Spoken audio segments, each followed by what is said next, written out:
우리 신앙 고백하시며 예배 자리로 나가겠습니다. 전능하사 천지를 만드신 하나님 아버지를 내가 믿사오며 그 외아들 우리 주 예수 그리스도를 믿사오니 이는 성령으로 잉태하사 동정녀 마리아에게 나시고 본디오 빌라도에게 고난을 받으사 십자가에 못 박혀 죽으시고 장사한 지 사흘 만에 죽은 자 가운데서 다시 살아나시며 하늘에 오르사 전능하신 하나님 우편에 앉아 계시다가 저리로서 산자와 죽은 자를 심판하러 오시리라. 성령을 믿사오며 거룩한 공예와 성도가 서로 교통하는 것과 죄를 사하여 주시는 것과 몸이 다시 사는 것과 영원히 사는 것을 믿사옵나이다. 아멘.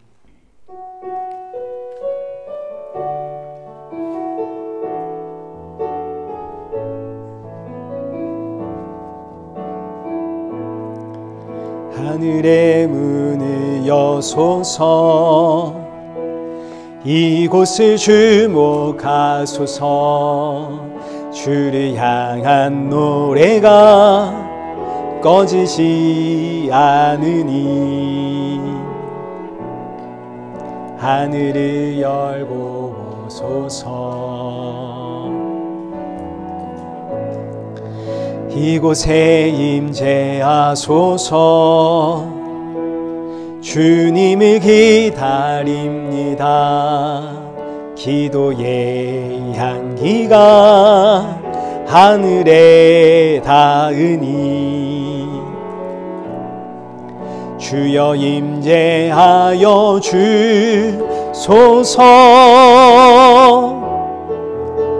이곳에 오셔서 이곳에 앉으소서 이곳에서 드리는 예배를 받으소서 주님의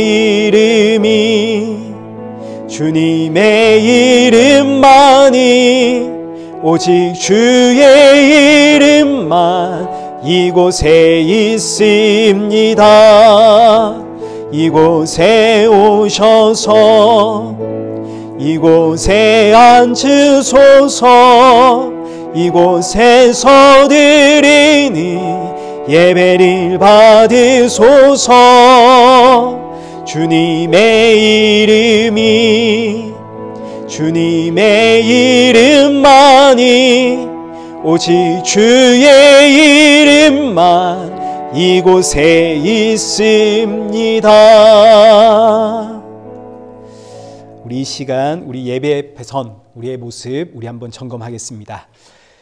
오늘 이 예배 앞에 분주했던 나의 마음 차분히 가라앉히고 오늘 주시는 말씀이 지치고 상한 내 영혼에 담비와 같은 말씀이 되어지도록 나의 마음을 활짝 열어 주옵소서. 그리고 함께하는 우리 사랑하는 성도들의 마음도 주께서 활짝 열어 주셔서 이 시간 다른 생각하지 않고 오직 날 위해 십자가에 죽으신 예수님만 바라보는 그런 복된 은혜의 시간 되게 해 주옵소서. 우리 함께 사모하는 마음으로 기도의 자리로 나가겠습니다. 기도하겠습니다.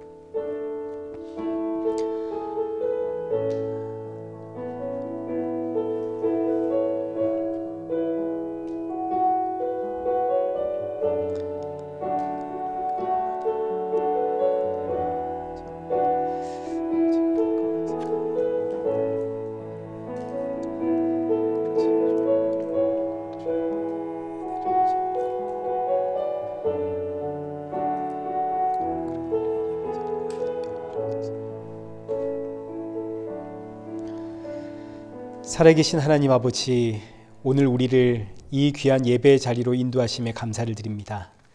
지치고 상한 심령들 이 자리에 모였사오니 오늘의 예배가 사랑하는 성도들의 그 심령에 위로와 평안과 안식의 예배가 되어지도록 은혜 부어 주옵소서. 주께서 주시는 생명의 말씀 앞에 아멘으로 화답하며 주가 주시는 힘으로 또 이 한 주를 살아가며 날이 가면 갈수록 예수 그리스도의 십자가의 은혜와 사랑만이 더욱더 깊어지고 충만해지는 우리 성도들 되게 하여 주옵소서. 예수님의 이름으로 기도드리옵나이다. 아멘. 우리 함께 교독문 제6번 교독하시겠습니다.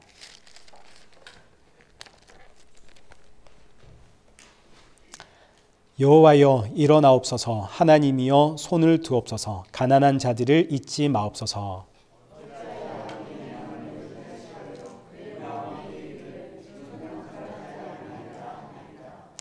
주께서는 보셨나이다. 주는 재앙과 원한을 감찰하시고 주의 손으로 갚으려 하시오니.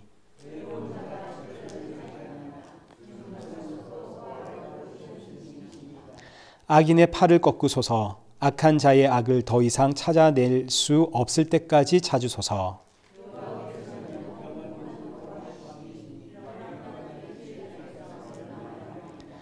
여호와여 주는 겸손한 자의 소원을 들으셨사오니 고아와 압제당하는 자를 위하여 심판하사 세상에 속한 자가 다시는 위협하지 못하게 하시리이다. 아멘.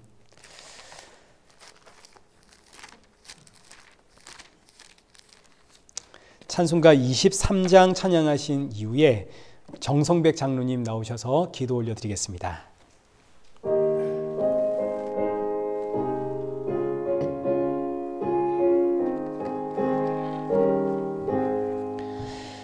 만입이 내게 있으면 그 입 다 가지고 내 구주 주시는 종일 늘 찬송하겠네. 내 은혜로우신 하나님 날 도와주시고 그 크신 영광 널리 펴 다 알게 하소서. 내 주의 귀한 이름이 날 위로하시고 이 귀에 임막 같으니 참 희락되도다.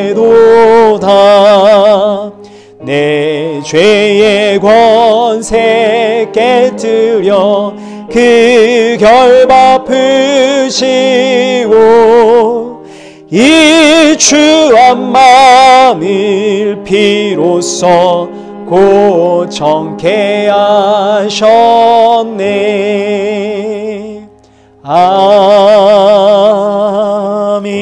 아멘. 우리 성경 봉독하시겠습니다. 우리 함께 보실 말씀 고린도전서 2장 1절에서 5절입니다.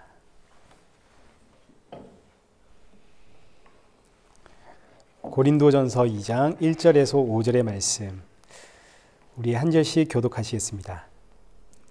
형제들아 내가 너희에게 나아가 하나님의 증거를 전할 때에 말과 지혜의 아름다운 것으로 하지 아니하였나니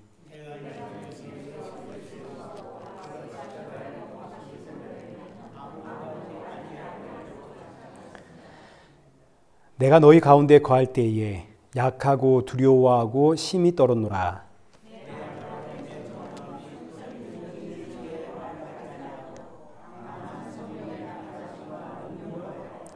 너희 믿음이 사람의 지혜에 있지 아니하고 다만 하나님의 능력에 있게 하려 하였노라. 아멘. 네, 우리 교회 소식, 우리 특별한 교회 소식은 없습니다. 우리 서정인 집사님 이렇게 뵙게 돼서 너무나 반갑고요. 서정인 집사님 내일 한국 들어가시거든요. 2주간 한국 들어가시는데 서정인 집사님의 어머니가 이제 94세이신데 지금 많이 아프십니다. 그래서 이제 우리 서정인 집사님이 마지막이 될 수 있지 않을까 하는 마음으로 들어가시니까요. 우리 서정인 집사님이 그런데 마음에 어머니에게 복음을 증거해야 되겠다는 그 마음을 품고 들어가십니다. 그래서 우리 어머니가 지금 정신을 이제 못 차리는 순간이 많고 하시는데 우리 서정인 집사님 가셔서 어머니 손을 잡았을 때 우리 어머니 말짱한 정신 돌아오시고 그리고 또 우리 집사님이 예수님의 복음 증거할 때 또 어머니가 그 예수님 아멘 하고 받아들이는 복된 은혜가 있기를 위해서 여러분 기도를 많이 해주십시오. 우리 다음 주 기도는 우리 박우영 집사님 부탁을 드리겠습니다. 우리 이 시간에는 은혜 아니면 살아갈 수가 없네. 우리 찬양하시면서 준비하신 헌금 하나님 앞에 올려드리겠습니다.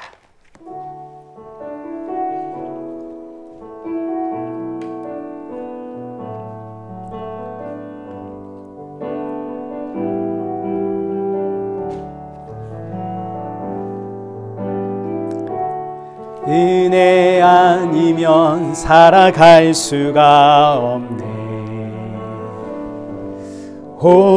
호흡마저도 다 주의 것이니 세상 평안과 위로 내게 없어도 예수 오직 예수뿐이네. 크신 계획 다 볼 수도 없고 작은 고난에 지쳐도 주께 묶인 나의 모든 삶 버티고 견디게 하시네. 은혜 아니면 살아갈 수가 없네. 나의 모든 것 다 주께 맡기니 참된 평안과 위로 내게 주신 주 예수 오직 예수뿐이네. 기도하겠습니다. 살아계신 하나님 아버지, 오늘 이 예배의 자리에 우리가 빈손으로 나오지 않게 하심 감사합니다. 비록 우리가 드리는 것은 작은 예물이지만 그러나 이 한 주 이 귀한 예물을 준비할 때마다 날 위해 십자가에 죽으신 예수 그리스도를 기억하게 하시고 또 이 예배가 마친 이후에 돌아가는 성도들의 마음속에는 예수 그리스도의 십자가 보혈이 충만케 하여 주옵소서. 주시는 말씀 통해 나의 모습 다시 한번 돌아보며 점검하며 새롭게 시작하는 이 한 주도 복음의 증인으로 살아가는 성도가 되어지도록 성령 충만함 부어 주옵소서. 예수님의 이름으로 기도드리옵나이다. 아멘.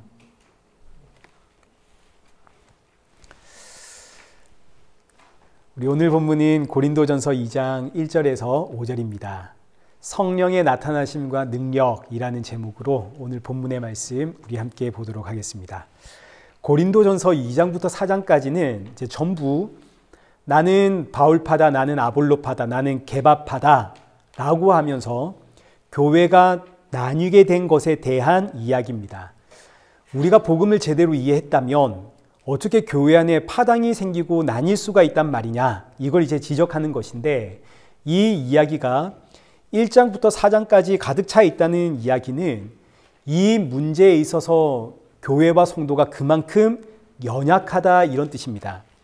하나님께서 주신 은혜를 가지고 누구의 영적 권위가 크냐, 누가 영적으로 더 높으냐, 더 영적으로 고귀하냐, 이런 영적 파워 행사를 하면서 서로 비교하고 경쟁하는 고린도 교회. 이 모습이 교회와 성도를 가장 무너뜨리기 쉬운 사탄의 미혹입니다. 그래서 고린도전서는 그 시작부터 무려 4장에 걸쳐 이 문제를 지적하고 있습니다. 이제 우리의 악한 본성이 이걸 너무너무 좋아하거든요. 나는 아볼로파다, 나는 게바파다, 나는 바울파다 이러면서 누가 높냐, 누구의 영성이 더 깊냐, 이런 영적 파워 경쟁을 하고 있는데, 여기서 이제 사도 바울이 지적하는 것이 첫째, 너희에게 영적 권위가 있다면 그거 누가 주셨냐? 하나님이 주셨죠. 하나님께서 자격도 조건도 보지 않고 그냥 무조건 값없이 주신 은혜 아닙니까? 우리 지난주에 보았듯이 여기 고린도전서 1장 27절과 28절 보십시오. 우리는 모두 이 세상에서 미련한 자요, 약한 자요, 천한 자요, 멸시받는 자요, 없는 자였습니다. 여기서 미련하다는 의미가 하나님을 모르니까 미련하다는 이야기입니다. 약하다는 이야기는 죄에 한없이 약한 우리죠. 죄를 이길 수가 없습니다. 또 죄를 이길 수 없는 죄인이니까 하나님 앞에서는 너무너무 천한 자고 멸시받는 자고, 생명에 있어서는 생명에서 끊어져서 생명이 없기에 우리가 없는 자입니다. 그런데 이런 우리를 불러 하나님께서 생명이라고 하는 은혜 주셨고 구원이라고 하는 은혜 주셨고 하나님이 자녀라는 은혜를 주셨으면 그렇다면 여기에는 이제 감사 외에는 할 말이 없는 것인데 놀랍게도 고린도 교회는 이 귀한 은혜를 가지고 영적인 파워게임을 하고 있더라 이거죠. 누가 더 영적으로 깊으냐? 누구의 영적 권위가 높으냐? 누구의 영성이 더 귀하냐? 근데 문제는 이런 모습이 성도들에게는 너무나 자연스러운 모습이다 하는 게 이제 문제가 되는 겁니다. 왜냐하면 우리는 모두가 다 본질상 죄와 사망 아래서 태어난 진노의 자녀입니다. 그렇기 때문에 뭐 하나 가지면 그걸 가지고 서로 비교하고 경쟁하고 싸우는 것이 너무너무 자연스럽습니다. 하나님께서 은혜를 주셨는데 그 은혜를 붙잡고 누구의 은혜가 더 크냐, 누가 더 영적이냐 서로 비교하고 경쟁하고 싸우고 이게 지금 하나님의 부르심을 받은 성도들의 자연스러운 모습이고 그리고 사실 저와 여러분의 모습입니다. 우리가 이런 그 영적인 파워 게임에 굉장히 쉽게 무너지고 넘어지거든요. 그래서 성도는 끊임없이 말씀을 드려야 됩니다. 들었던 말씀이고 내가 이미 알고 있는 말씀이라 하더라도 자꾸 들음으로 내 모습 돌아봐야 되고 말씀을 통해서 지금 내가 가져야 하는 마음과 지금 내가 바라봐야 할 것이 무엇인지를 끊임없이 확인을 해야 됩니다. 왜냐하면 우리의 본질이 죄와 사망에서 태어난 진노의 자녀이기 때문에 가만히 두면 하나님께서 은혜를 주셨으면 그 은혜 붙잡고 누가 더 대단하냐 비교하고 경쟁하고 싸우는 우리가 그런 인생이기 때문입니다. 마치 이런 것과 같죠. 집을 깨끗이 청소한 다음에 그 집에 아무도 안 살면 그러면 이제 그 집이 깨끗한 채로 있어야 될 거 아닙니까? 근데 그렇지가 않습니다. 우리가 잘 알듯이 집을 아무리 깨끗이 청소해 놔도 사람이 살지 않으면 금세 그 집 폐허가 되고 귀신의 집이 됩니다. 이 자연의 법칙이죠. 아무리 청소를 해도 먼지는 다시 쌓입니다. 화장실 욕조 한번 보십시오. 우리가 거기서 매일 샤워를 하지 않습니까? 그러니 욕조가 더러워질 일이 뭐가 있나요? 근데 놀랍게도 시간이 지나면 욕조 벽에 불그스름하게 물때가 생깁니다. 그러니 아무리 깨끗하다 생각을 해도 주기적으로 청소를 해줘야 되는 거죠. 저와 여러분이 들었던 말씀을 또 듣고 하는 게 지금 다 여기에 있는 겁니다. 한 번 듣고 다 이해를 했습니다. 그런데 시간이 지나면 어느새 내 생각에 사로잡힙니다. 그래서 나도 모르게 내가 지금 굉장히 성경적인 생각을 하고 있다라고 생각을 하고 있지만 그러나 사실 보면 어느새 이것보다 더 비성경적일 수가 없는 생각들로 내가 가득 차 있습니다. 나는 성경적이다 생각하고 있는데 마치 고린도 교회의 성도들이 하나님 은혜 주셨더니 지금 이들은 굉장히 자기들이 성경적인 사람이라고 생각하고 있거든요. 굉장히 영적이고 권위 있는 사람들이라고 여기고 있다고요. 어느새 하나님이 주신 은혜 붙잡고 누가 크냐, 누구의 영성이 더 높으냐 서로 비교하고 경쟁하고 싸우고 정말 성도는 정말 쉬지 않고 말씀을 듣고 또 들어야 됩니다.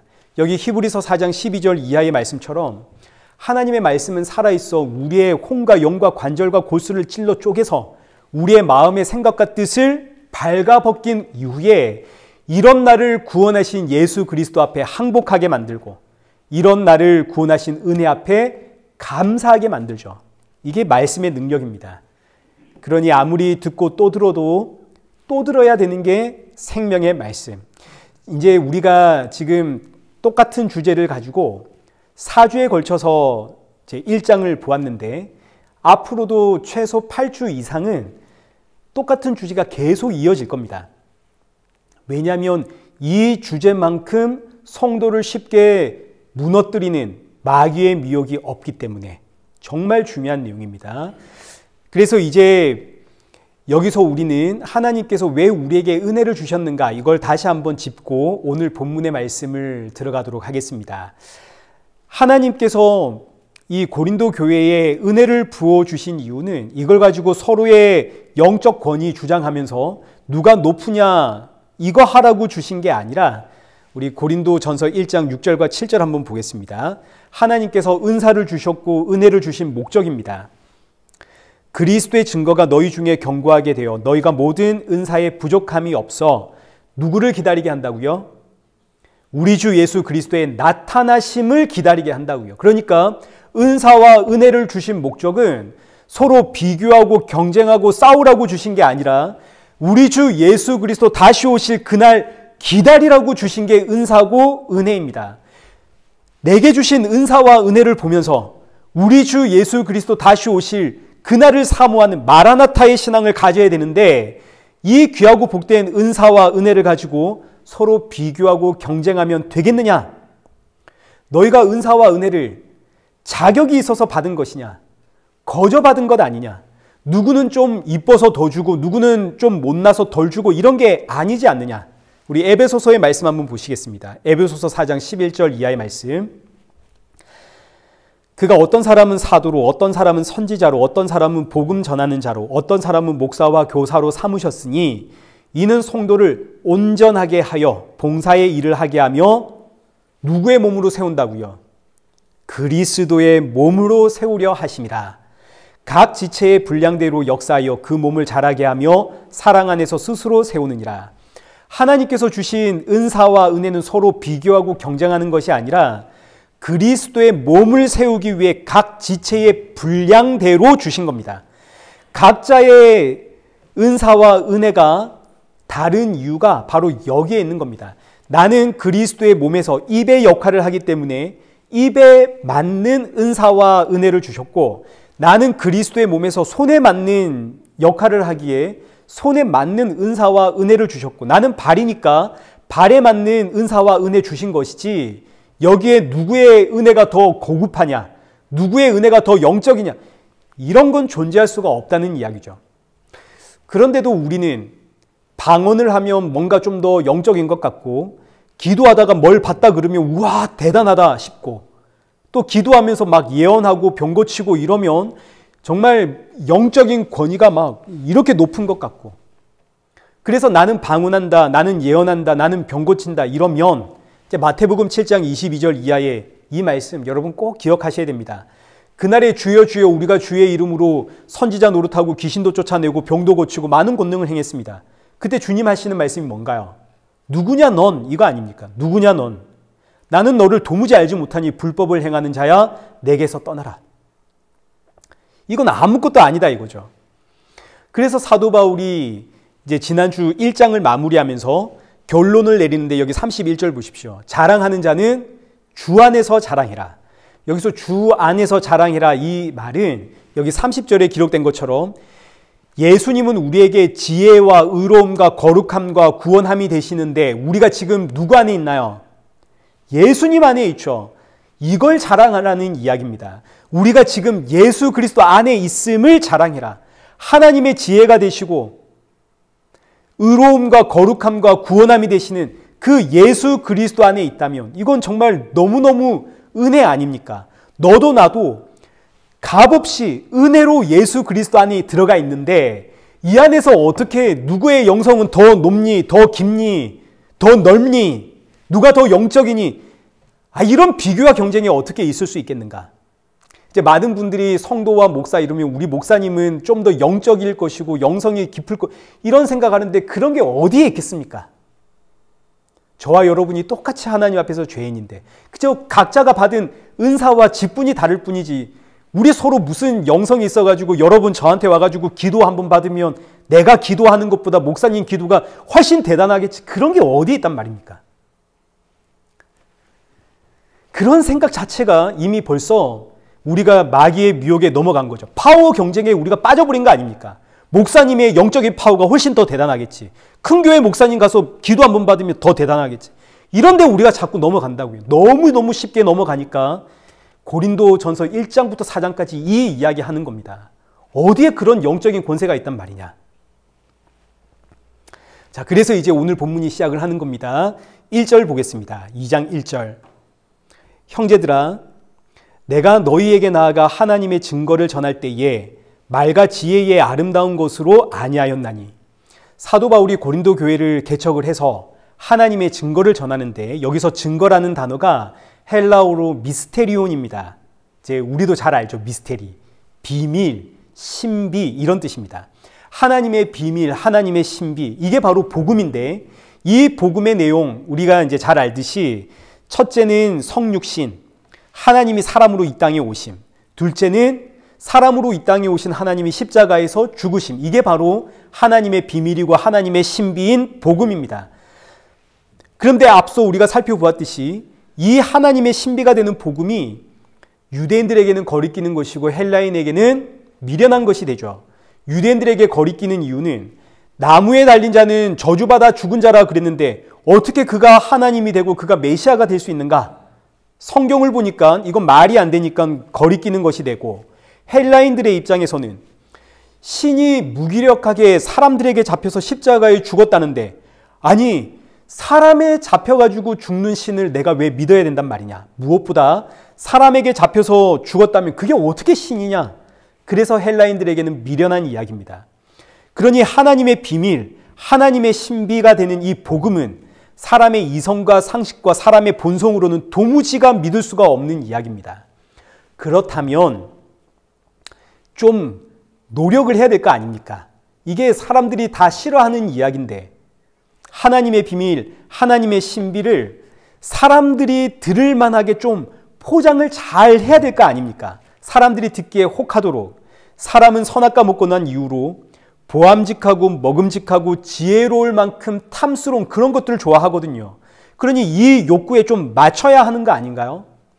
사실 이 사도 바울은 고린도에 오기 직전에 복음을 증거하다가 매맞고 조롱당하다가 고린도로 쫓겨온 겁니다.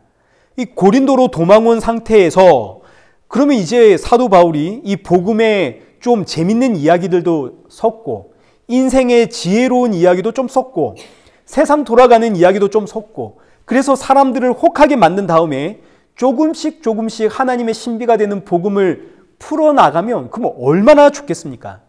근데 사도 바울은 이런 융통성이 조금도 없습니다. 내가 고린도에서 너에게 나아갈 때에 하나님의 신비, 하나님의 비밀을 말과 지혜의 아름다운 것으로 사람들이 혹할 만한 것으로 내가 전하지 않았다. 심지어 2절을 보시면 내가 너희 중에 있을 때에 예수 그리스도와 그가 십자가에 못 박히신 것 외에는 아무것도 알지 아니하기로 작정하였다. 아니 대체 왜요? 왜 이렇게까지 합니까? 그 이유는 복음이라고 하는 하나님의 신비는 오직 하나님의 은혜로만 전달이 되기 때문입니다. 하나님의 신비는 하나님의 신비로 전달이 됩니다. 사람의 힘으로 되는 일이 아닙니다. 여기 요한복음 1장 12절에 기록되어 있는 것처럼 영접하는 자는 혈통으로나 육적으로나 사람의 뜻으로 되는 것이 아니라 오직 하나님께로부터 난 자가 영접하게 되는 겁니다. 오직 하나님의 부르심과 하나님의 은혜로 예수님을 나의 구주로 영접하는 것이기 때문에 나는 너희에게 사람의 지혜의 말로 아름다운 말로 너희를 꼬시거나 유혹하지 않았다. 나는 그저 예수 그리스도와 그가 십자가에 못 박히신 것만 너희에게 전했다.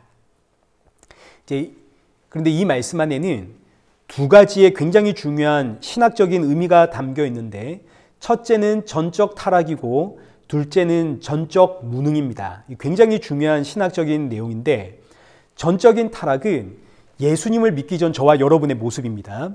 사람은 선악과를 먹은 이후에 하나님으로부터 완전히 끊어져 버렸기 때문에 자력으로는 하나님을 알 수 없을 뿐만 아니라 자기가 이미 하나님이 되어버렸습니다. 그 선악과를 먹은 이유가 하나님처럼 되려고 먹은 거 아닙니까? 이게 바로 전적인 타락입니다. 자력으로는 도무지 하나님을 알 수가 없는 상태, 하나님을 믿을 수가 없는 상태, 이게 전적인 타락. 전적인 무능은 뭐냐면 우리가 하나님을 이제 알게 되었습니다. 십자가에서 나를 살리기 위해 죽으신 그 예수 그리스도, 그리고 부활하신 그 예수 그리스도가 나를 창조하신 하나님이라는 걸 내가 이제 압니다. 그래서 이제는 내가 하나님께서 기뻐하시는 그 자리로 나아가고 싶습니다. 그런데 그럴 능력이 없다. 이게 바로 전적인 무능입니다. 하나님의 말씀대로 살고 싶습니다. 정말 하나님의 기쁨이 되고 싶습니다. 근데 이를 행할 능력이 없습니다. 우리의 삶을 한번 보십시오. 여러분 얼마나 사랑하며 사십니까? 얼마나 용서하고 오래 참으며 사시나요? 우리가 사랑하고 용서하고 오래 참기보다는 정말 너무 쉽게 저 사람의 말 딱 요거 하나만 듣고는 그냥 내가 오해를 해가지고 내 마음대로 생각하고 판단하고 정지하고, 우리 이거 너무 쉽죠. 저와 여러분이 하나님의 말씀대로 살아감에 있어서 전적으로 무능하다라는 것이 이것보다 더 확실한 증거가 없습니다.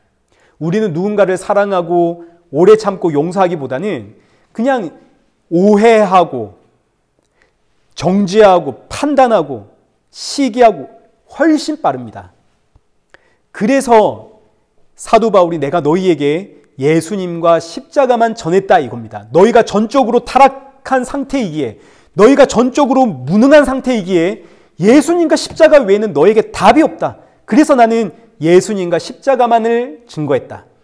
전적으로 타락한 너를 구원하여 너에게 새 생명 주신 분도 예수님이고, 전적으로 무능하여 하나님의 말씀대로 살아갈 수 없는 너를 그럼에도 붙잡고 넌 내 백성이다, 너는 의롭고 거룩한 내 백성이다 칭해 주시는 분도 예수님이기에 나는 너희에게 예수님과 그가 십자가에 못 박혀 죽으신 것 외에는 전하지를 않았다. 그렇기 때문에 나는 예수님 믿습니다 라는 고백 속에는, 여러분 나 예수님 믿습니다 이 고백 속에 어떤 의미가 담겨 있는지 그걸 여러분 정말 묵상을 많이 하셔야 됩니다. 난 예수님 믿습니다 이 고백 속에는 나는 전적으로 타락한 죄인입니다. 그리고 지금도 나는 전적으로 무능한 인생입니다. 그래서 나는 예수님밖에 없습니다. 이 신앙의 고백이 나는 예수님을 믿습니다 이 안에 담겨 있는 겁니다. 항상 생각하십시오. 나 예수님 믿습니다라고 할 때는 이걸 정말 잊지를 말아야 됩니다. 이걸 잊어버리면 고린도 교회처럼 파워 경쟁하게 되는 겁니다. 나의 나됨은 오직 하나님의 은혜입니다. 이 신앙 고백이 예수님을 믿는다는 고백 속에 담겨야 된다고요. 사도 바울이 지금 이걸 지적하고 있는 거죠. 너희가 예수님을 믿는다며, 그럼 그 고백 속에는 난 전적으로 타락한 인생입니다. 하나님의 말씀 앞에 전적으로 무능력한 인생이기에 오직 예수님이 부어주시는 그 십자가의 은혜로만 내가 삽니다. 이 고백이 담겨야 되는데, 어떻게 너희는 예수님 믿는다고 그러면서 누가 더 영적이냐, 누구의 영성이 더 세냐, 누가 더 잘났냐, 어떻게 이럴 수가 있느냐. 그래서 이어지는 말씀이 내가 예수 그리스도와 그가 십자가에 못 박히신 것만을 너희에게 전했는데, 그때 나는 3절 내가 너희 가운데 이 말씀을 증거할 때 나는 약하고 두려워하고 심히 떨었노라. 너희가 지금처럼 하나님이 주신 이 귀한 생명의 말씀을 가지고 서로 비교하고 경쟁하게 될까 봐 내가 복음 증거할 때 두려워하고 심히 떨었다, 이 이야기입니다. 복음이 왜곡될까 봐, 복음을 전했는데 다른 복음으로 받아들일까 봐, 오직 은혜로 증거를 했는데 이 은혜가 자랑거리가 되고 경쟁거리가 되고 비교거리가 될까 봐 내가 복음을 전할 때 심히 두려워하며 심히 떨었노라. 그래서 이제 이어지는 4절과 5절, 오늘의 결론이죠. 내 말과 내 전도함이 설득력 있는 지혜의 말로 하지 아니하고 다만 성령의 나타나심과 능력으로 하여 너희 믿음이 사람의 지혜에 있지 아니하고 다만 하나님의 능력에 있게 하려 하였노라. 사도 바울이 복음을 증거할 때에 내 말과 내 전도함이 설득력 있는 지혜의 말로 하지 아니하고 다만 성령의 나타나심과 성령의 능력으로 하여, 이 의미는 설득력 있는 지혜의 말로 복음을 이해하고 받아들일 사람은 아무도 없다는 이야기입니다. 우리가 지금 계속 반복되어지는 이야기죠. 구약을 한번 생각해 보십시오. 수많은 선지자들이, 그 선지자들이 보통 사람들이 아니지 않습니까? 당대의 정말 그 석학들입니다. 그 선지자들이 정말 주옥 같은 말씀으로 이스라엘 백성들을 향해 복음을 선포하지 않습니까? 근데 누가 알아듣나요? 아무도 알아듣지 못해서 결국은 구약은 성전의 문을 닫으면서 끝이 나는 겁니다. 설득력 있는 지혜의 말로는 안 된다 이거죠. 이걸로 된다면 예수님이 십자가에 죽으실 이유가 없는 겁니다. 그래서 지금 사도 바울이 고린도 교회를 향해 내가 너희에게 복음 증거할 때 설득력 있는 지혜의 말이나 아름다운 말로 너희를 잘 설득했기 때문에 너희가 복음을 영접한 것이냐? 아니지 않느냐? 그야말로 하나님께서 아낌없이 부어주신 그 은혜로 예수님 영접한 것 아니냐? 너희가 예수님을 영접하게 된 것은 성령의 나타나심과 능력으로 된 것이다. 그럼 이제 성령의 나타나심과 성령의 능력이 예수님을 영접하는 것과 어떤 그 관계가 맺어지는지 우리 이걸 이제 한번 생각을 좀 해봐야 되겠습니다. 에베소서 31장 31절 한번 보십시오. 하나님께서 이스라엘 백성들에게 새 언약 주겠다 하셨습니다. 하나님이 새 언약 주시는 이유는 처음에 준 언약으로는 도무지 이 백성들을 구원할 방법이 없기에 새 언약을 주신 겁니다. 그러면 처음에 준 언약은 뭔가요? 그게 바로 율법이죠. 율법을 새 언약과 비교하면 옛날에 받은 언약이니까 이걸 옛 언약이라고 합니다. 그리고 이 옛 언약인 율법이 작동하던 시대를 그래서 구약이라고 하는 겁니다. 옛 언약의 시대, 구약. 반면 새 언약은 말 그대로 새 언약이니까 이 새 언약을 받아 새 언약이 작동하는 시대를 신약이라 부릅니다. 그래서 우리가 성경을 구약과 신약이라고 구분하는 게 여기에 있는 거죠. 구약은 처음에 준 언약, 율법이 작동하는 시대. 반면 이제 하나님이 새 언약 주시는데 이 새 언약이 작동하는 시대는 신약. 지금 저와 여러분이 신약 시대를 살아가고 있는 겁니다. 그럼 이제 이 구약과 신약이 나뉘게 되는 분기점은 바로 예수님의 십자가 사건입니다. 예수님의 십자가 사건 전까지는 율법이 작동하는 구약시대, 십자가 이후로는 새 언약이 작동하는 시대입니다. 그 이제 새 언약을 예수님의 십자가라고 이야기하는 건 아닙니다. 지금 여기서 새 언약은 조금 다릅니다. 예수님의 십자가는 구약과 신약을 구분하는 분기점이 되고 새 언약은 바로 성령의 나타나심과 성령의 능력입니다. 자, 그러면 이제 왜 옛 언약으로는 구원을 받을 수 없는지 이제 이어지는 예레미야 31장 32절을 통해서 한번 확인해 보겠습니다. 이 언약은, 여기서 이 언약은 새 언약입니다. 새 언약은 내가 그들의 조상들의 손을 잡고 애굽 땅에서 인도하여 내던 날에 맺은 것과 같지 않을 것이다. 애굽 땅에서 인도하여 내던 날에 맺은 언약이 바로 옛 언약, 율법이죠. 새 언약은 이 율법과는 다르다는 이야기입니다. 어떻게 다른가? 내용적인 면에서 다른 게 아니라 내용은 똑같습니다. 그런데 그 언약을 이루는 방법론적에서 다른 겁니다. 이어지는 말씀 보시면 내가 그들의 남편이 되었어도 그들이 내 언약을 깨트렸다 그러죠. 옛 언약은 사람이 자신들의 힘과 능력과 의지와 결단으로 하나님을 믿어야 되는 게 바로 옛 언약입니다. 이 율법의 말씀을 내가 지켜내야 되는 거죠. 내가 지켜내므로 살아계신 하나님을 내가 믿는 것, 그래야 구원을 받습니다. 이게 옛 언약, 율법의 내용입니다. 그런데 하나님께서 놀랍게도 이스라엘 백성들의 손을 잡았고 하나님이 그들의 남편이 되었어도 이 이스라엘 백성들이 하나님의 율법을 지키지를 못하고 하나님을 믿지를 못하더라 이거죠. 하나님께서 아무리 아름다운 말과 지혜의 말로 이스라엘 백성들을 설득해도 설득 정도가 아니라 하나님이 그들의 남편이 되었어도 이스라엘 백성들이 하나님을 믿지를 못하더라. 옛 언약과 새 언약은 내용면에서는 완전히 똑같습니다. 하나님을 믿어야 구원을 받는 겁니다. 그런데 내용면에서는 똑같은데 방법론적에서는 이제 다른 거죠. 옛 언약은 내가 하나님을 믿어야 되는데 이게 불가능한 겁니다. 왜냐하면 사람은 전적으로 타락했고 전적으로 무능했기 때문에 하나님을 믿지를 못합니다. 그럴 실력도 없고 그럴 능력도 없는 거죠. 그러니 옛 언약, 율법으로는 이 백성들이 구원받을 방법이 없습니다. 그래서 하나님이 이제 새 언약을 주시는데 새 언약은 여기 33절입니다. 그러나 그날 후에, 여기서 그날이란 예수님의 십자가 사건입니다. 그날 후에는 내가 이스라엘 백성들에게 새 언약을 주겠는데 곧 내가 나의 법을 그들의 속에 두고 그들의 마음에 내가 나의 법을 기록하여 나는 그들의 하나님이 되겠고 그들은 나의 백성이 될 것이라. 하나님이 주시는 새 언약은 뭐냐면 하나님께서 하나님의 법을, 이 법이 바로 성령이고 믿음입니다.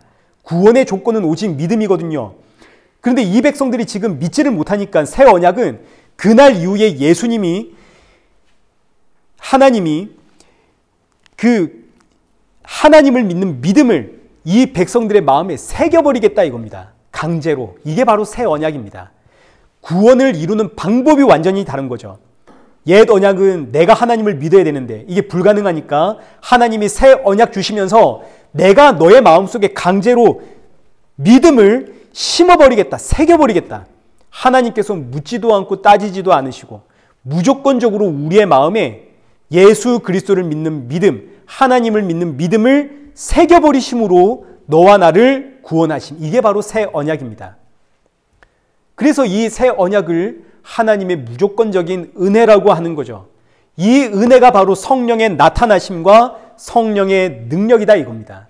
여러분, 이 말씀이 얼마나 귀한지. 사람은 도무지 회개할 줄을 모르는 인생입니다. 반성하고 후회할 줄은 알지만 회개할 줄을 모릅니다.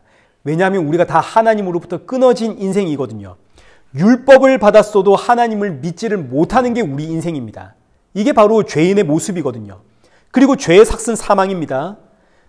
그런데 너무너무 놀랍게도 새 언약을 이야기하신 하나님은 이 땅에 오셔서 사람의 죄값을 먼저 치르십니다. 십자가에서 자기 백성들의 그 죄값을 대신 짊어지고 죽으시고, 이걸 성경이 어떻게 표현하냐면 여기 로마서 5장 8절 한번 보십시오.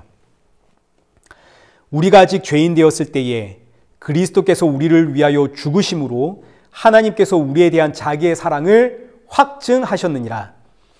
우리는 아직 죄인입니다. 하나님을 모릅니다. 하나님을 알고 싶지도 않습니다. 그런데 하나님은 일단 우리를 살리기 위해 우리 대신에 죽으시죠. 그리고 나서 하나님이 영으로 자기 백성들을 찾아가, 이게 이제 성령의 나타나심입니다. 영으로 자기 백성들을 찾아가 강제로 그 안에 믿음을 새겨버립니다. 이게 성령의 능력입니다. 왜냐하면 하나님이 저와 여러분을 너무 사랑하시거든요. 하나님께서 사랑하시는 자기 백성들을 살리기 위해서, 저와 여러분을 살리기 위해선 이거 외엔 방법이 없는 겁니다. 내가 하나님을 모를 때 하나님은 이미 나를 위해 먼저 죽으시고 내 죄값 지불하시고 그 다음에 나를 찾아와 강제로 내 마음에 믿음을 넣어주심. 이게 바로 하나님의 신비고 하나님의 비밀이고 성령의 나타나심이고 성령의 능력이고, 그래서 이것을 우리가 놀라운 은혜, 어메이징 그레이스라고 하는 거죠. 우리는 성령의 나타나심과 성령의 능력 이러면 너무 쉽게 방언이나 예언이나 병고침 같은 기적을 생각하게 됩니다. 기도했더니 막 넘어지고 자빠지고 안수했더니 쓰러지고 그런 거 아닙니다. 예수님께서 귀신을 쫓아냈습니다. 그러자 바리새인들이 하는 말이 저가 귀신의 왕 바알세불을 힘입어 귀신 쫓아낸다. 오히려 예수님 조롱했습니다. 그러니까 바리새인들도 아는 겁니다. 뭐를 아냐면 병 고치고 귀신 쫓아내고 방언하는 거는 귀신들도 한다 하는 거를 이 바리새인들이 아는 겁니다. 그러니 예수님 귀신 쫓아내니까 바리새인들이 귀신의 왕을 힘입어 귀신 쫓아냈다 이러고 조롱하는 겁니다. 예수님께서 군대 귀신 들린 자를 구원하셨습니다. 그때 군대 귀신이 그 사람 몸에서 빠져나와가지고 돼지떼에 들어갑니다. 귀신 들린 돼지떼가 바다로 뛰어들어 몰살당하죠. 그러자 동네 사람들이 어떻게 하나요? 예수님을 찾아와서는 우리 동네에서 나가달라 그러죠. 기적이 일어났다고 사람들이 예수님 믿는 게 아닌 겁니다. 이것뿐만 아닙니다. 예수님 죽은 자 살려냈고 눈먼 자의 눈도 열어주셨고 중풍병자 나병 환자 고쳐주셨음에도 불구하고 사람들 예수님 붙잡고 십자가에 달아 죽습니다. 그러니까 우리는 성령의 나타나심과 성령의 능력을 종종 기적으로 생각을 하지만, 그러나 기적으로 사람이 항복하는 일은 없습니다. 기적이 일어나면 저 사람이 깜짝 놀라가지고 항복하고 예수님 믿게 될 것처럼 우리가 생각이 되어지지만 그런 일은 없다고요. 왜냐하면 성령의 나타나심과 성령의 능력은 하나님이 내 안에 강제로 들어와서 내 마음에 믿음을 새겨버리는 일이기 때문입니다. 저는 이 일이 우리 서정인 집사님의 어머니에게 이제 곧 일어날 거라고 믿습니다. 우리 집사님이 가셔서 아무리 이야기를 해도 어머니 못 알아들을 수 있습니다. 그러나 그건 전혀 문제가 안 됩니다. 왜냐하면 믿음은 하나님께서 찾아와 강제로 그 안에 새겨버리는 일이거든요. 그러니 걱정하지 마시고 이 일을 위해서 우리 이레교회 성도님들 기도해 주시길 바랍니다. 이렇게 하나님이 내 마음속에 믿음을 새겨버리면 어떤 일이 일어나게 되는가? 내 눈에 십자가에 죽으신 예수님이 하나님으로 보이기 시작하는 겁니다. 나를 창조하셨고 온 천하 만물을 창조하신 하나님이 예수님으로 보이는, 이게 바로 성령의 능력입니다. 그래서 여기 5절, 너희 믿음이 사람의 지혜에 있지 아니하고 다만 하나님의 능력에 있느니라. 말씀을 맺겠습니다. 성도의 거룩은 거룩이신 예수님 안으로 우리가 들어가는 겁니다. 오직 예수님 안에서 예수님으로 충만해진 상태가 바로 성도의 거룩입니다. 마귀의 미혹은 여기에다가 세상의 것을 자꾸 집어넣습니다. 시기, 질투, 미움, 다툼, 경쟁, 하나님께서 우리 각자를 살리기 위해 주신 그 은혜를 가지고 서로 시기하고 질투하고 경쟁하고 다투게 하는, 이게 지금 마귀의 미혹입니다. 우리의 거룩을 빼앗아 가려고 하는 거죠. 그래서 성도의 싸움은 거룩을 지키는 싸움인데, 이 거룩을 지키는 싸움이란 다른 것이 아니라 예수님 외에 다른 것이 섞이지 않도록 오직 예수님과 그 십자가에 못 박히신 것만을 내가 온전히 지키는 싸움입니다. 지난주에 우리가 예배 장소를 옮기는 것에 대해서 잠시 이야기를 나눴습니다. 근데 이 예배 장소 옮기는 거는 사실 본질적인 문제가 아니죠. 옮겨도 좋고 안 옮겨도 좋습니다. 우리가 이걸 가지고 서로 마음이 불편해지고 마음이 상할 이유가 하나도 없는 겁니다.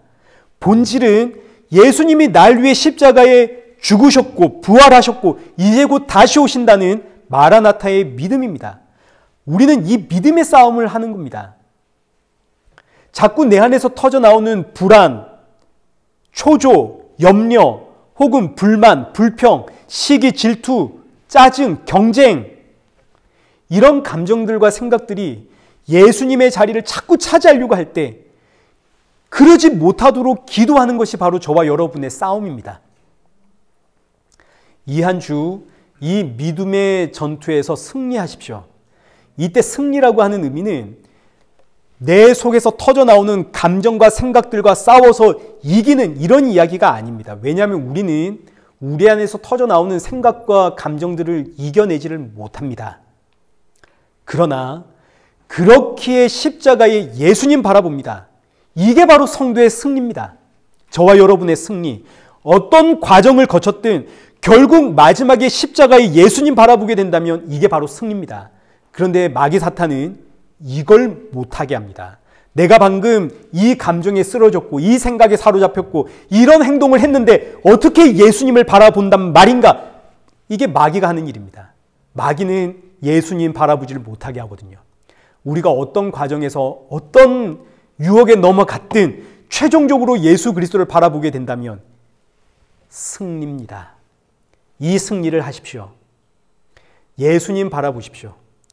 그래서 오롯이 예수님만 나의 머리가 되어 예수님으로부터 오는 그 평안과 안식과 기쁨을 누리며 살아가는 그런 복된 성도들 되시기를 축원합니다. 우리 함께 충만 찬양하시고 우리 기도의 자리로 나아가겠습니다.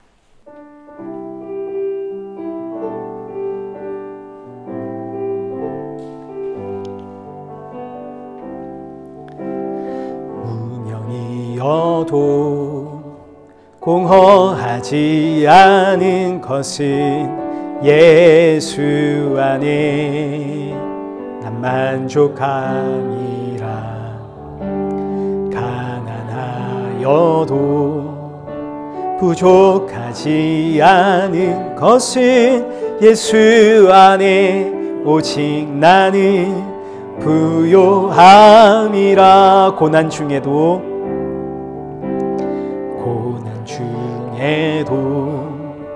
견뎌낼 수 있는 것은 주의 계획 믿기 때문이라.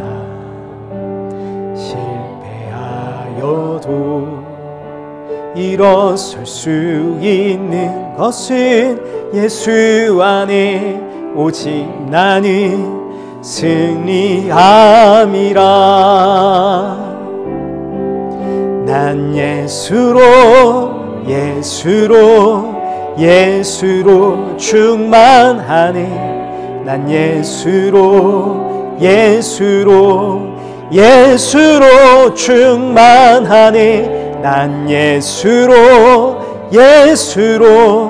예수로 충만하네. 영원함과 내 안에 살아계시네.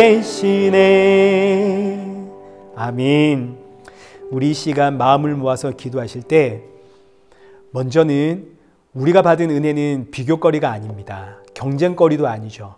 감사일 뿐입니다. 이 한 주도 내게 주신 은혜 앞에 더 많이 감사하고 찬양할 수 있는 성도가 되어지기를 여러분 기도하시고, 둘째는 승리를 위해서 기도하십시오. 우리는 우리 안에서 터져나오는 감정과 생각을 이겨내기가 참 어렵습니다. 때로는 독한 말도 쏟아내고, 그러나 어떤 과정을 걸쳤든 마지막에 이런 나를 위해 십자가에 죽으신 예수님 바라보는 것이 승리입니다. 이 승리를 위해서 기도하십시오. 그리고 우리 마지막으로 우리 기도하실 때는 우리 서정인 집사님의 어머니의 건강뿐만이 아니라 그 어머니의 마음속에 예수님을 믿는 그 믿음, 성령의 나타나심과 성령의 능력이 어머니의 마음속에 믿음 새겨 주시옵소서. 우리 함께 이 세 가지의 기도 제목 가지고 우리 기도하며 나가겠습니다. 기도하겠습니다.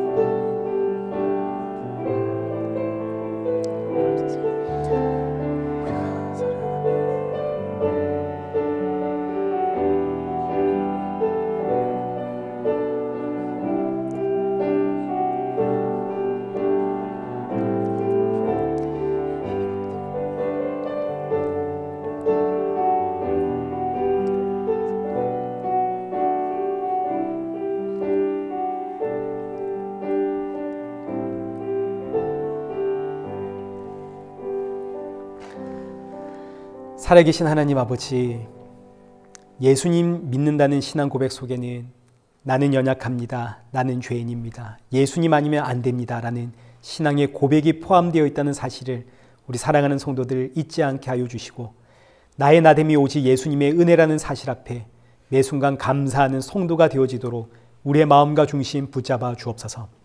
죄 앞에 너무나 무기력하여 내 안에서 터져나오는 악한 감정들과 생각들을 이겨낼 수 없지만, 그렇다고 좌절하거나 낙심하지 않게 하시고 그렇기에 십자가에 죽으신 예수님 바라보는 성도가 되도록 인도하여 주옵소서. 어떤 상황에서도 예수님 바라보는 것이 성도의 승리라는 사실을 기억하며 나를 승리케 하신 예수님, 나를 구원하시고 나를 살리신 예수님을 담대히 증거하며 주님 오실 그날 사모하는 우리 성도들 되어지도록 성령의 충만함 부어 주옵소서. 특별히 월요일이 되면 우리 서정인 집사님 한국으로 들어가게 되십니다. 복음 증거의 사명을 가지고 어머니에게 복음을 증거할 때에 주님께서 역사하셔서 어머니의 마음속에 믿음 새겨주어 예수 그리스도가 나의 구원자라는 그 믿음으로 구원의 은혜가 임하는 복된 은혜 허락하여 주시고, 또 그 함께한 모든 가족들의 마음속에도 예수 그리스도의 그 십자가의 믿음이 새겨지는 귀하고 복된 은혜 허락하여 주옵소서. 예수님의 이름으로 기도드리옵나이다. 아멘. 이제는 우리 주 예수 그리스도의 은혜와 성부 하나님의 크신 사랑과 성령 하나님의 위로교통 충만하심이 예수님 안에 있음을 자랑하며 예수님 만날 그날을 사모하며 증인으로서의 사명 잘 감당하며 허락하신 하루하루를 살아가는 우리 일회교회와 성도들과 온 세계교회 머리머리 위에 이제로부터 영원토록 함께 있을지어다. 아멘.